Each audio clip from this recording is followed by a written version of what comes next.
1000 కోట్ల భూ కుంభకోణం 1000 కోట్ల భూ కుంభకోణం గురించి ఈ ఆర్టికల్ రావడం జరిగింది. ఇది విషయం ఏంటంటే ఎక్కడో ఆంధ్రజ్యోతి ఆర్కేకు మరి ఏమన్నా వీళ్ళకి ఏమైనా ముడుపుల విషయంలో తేడా వచ్చిందో లేకపోతే వాటాల విషయంలో తేడా వచ్చిందో కానీ మొత్తానికి అయితే ఈ స్టోరీ రాయడం జరిగింది. శంషాబాద్ మండలంలో చేతులు మారిన విలువైనటువంటి భూములు ప్రభుత్వానికి సన్నిహితునని చెప్పుకుంటూ ఓ సొసైటీ వైస్ చైర్మన్ దందా 94 ఎకరాలు ఇప్పటికే ప్రైవేట్ పార్టీలకు దారదత్తం. సీసీఎల్ఏ ఇవ్వాల్సిన ఉత్తర్వులను శంషాబాద్ తహసీల్దార్ ఇచ్చినటువంటి చిత్రం ప్రభుత్వం దృష్టికి తీసుకెళ్లకుండానే ఉత్తర్వులు మరో 176 ఎకరాల అన్యక్రాంతానికి ఫైల్ సిద్ధం. తహసీల్దార్ ఇచ్చిన ఉత్తర్వులపై ఏసీబీ విచారణ అంటూ చూస్తున్నాం. సో ఇక్కడ 1000 కోట్ల విలువైనటువంటి భూములను ఈరోజు సీఎం పేరు చెప్పి దారాదత్తం ఇచ్చాడు తహసీల్దార్. ఏకంగా సీసీఎల్ఏ ఉత్తర్వులను కూడా తహసీల్దార్ ఇచ్చినటువంటి విచిత్రమైన పరిస్థితి కనబడుతూ ఉంది. సో ఇక్కడ ఆంధ్రజ్యోతికి ఈ యొక్క సర్వే నెంబర్లకు సంబంధించిన వివరాలు పూర్తి వివరాలు కూడా ఉన్నాయి. ఎందుకు ఆ పేర్లను బయటపెట్టడం లేదు, ఎందుకు ఆ సర్వే నెంబర్లు బయటపెట్టడం లేదు, ప్రజలకు తెలియదు అనుకుంటున్నారా? 100% ప్రజలకు తెలుస్తుంది. తెలిసేలా మా లాంటి వాళ్ళం చేస్తాం, అందులో నో డౌట్. ఇక్కడ ఏమంటుండు, ప్రతిష్టాత్మక హై స్పీడ్ క్యారిడార్ జంక్షన్ భారీ బస్ టెర్మినల్ వస్తున్నటువంటి శంషాబాద్ మండలంలో దాదాపు 1000 కోట్ల భూ కుంభకోణం రికార్డుల్లో ప్రభుత్వ భూమిగా ఉన్నటువంటి 94 ఎకరాలను ఇప్పటికే ప్రైవేట్ పార్టీకి కట్టబెట్టారు. సో మరో 176 ఎకరాల అన్యక్రాంతానికి ఫైల్ సిద్ధమైంది. ప్రభుత్వానికి అత్యంత సన్నిహితుడు నేను చెప్పుకునేటువంటి వ్యక్తి ఆయన ఒక సొసైటీ వైస్ చైర్మన్ అట.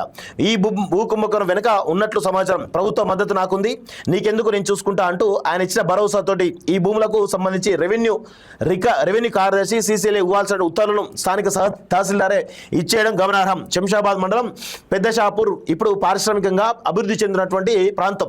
2023లో ఇక్కడ హెచ్ఎండిఏ భూముల వేలం వేసినప్పుడు గజం 30,000 పలికింది. ఇక్కడ ఎకరా ధర 5 నుంచి 8 కోట్ల దాకా ఉంది. ఇప్పటికే ప్రైవేట్ పార్టీలకు దారదత్తం చేసినటువంటి 94 ఎకరాల ప్రభుత్వ భూమితో పాటు అన్యక్రాంతం చేయడానికి సిద్ధంగా ఉన్నటువంటి 176 ఎకరాలు కూడా కలిపితే మొత్తం భూమి విలువ 1000 కోట్ల పైమాటే. పెద్ద షాపూర్ పరిధిలో ఆర్డర్ పాస్ చేసినటువంటి 94 ఎకరాల భూమి ఏదైతుందో సర్వే నెంబర్ 172 నుంచి 180 వరకు మీద గతం నుంచి వివాదాలు ఉన్నాయి. ఈ ప్రభుత్వ భూమిగా రికార్డులో ఉన్నందున దీనిపై నిర్ణయం తీసుకోవాలంటే ప్రభుత్వ స్థాయిలో జరగాలి.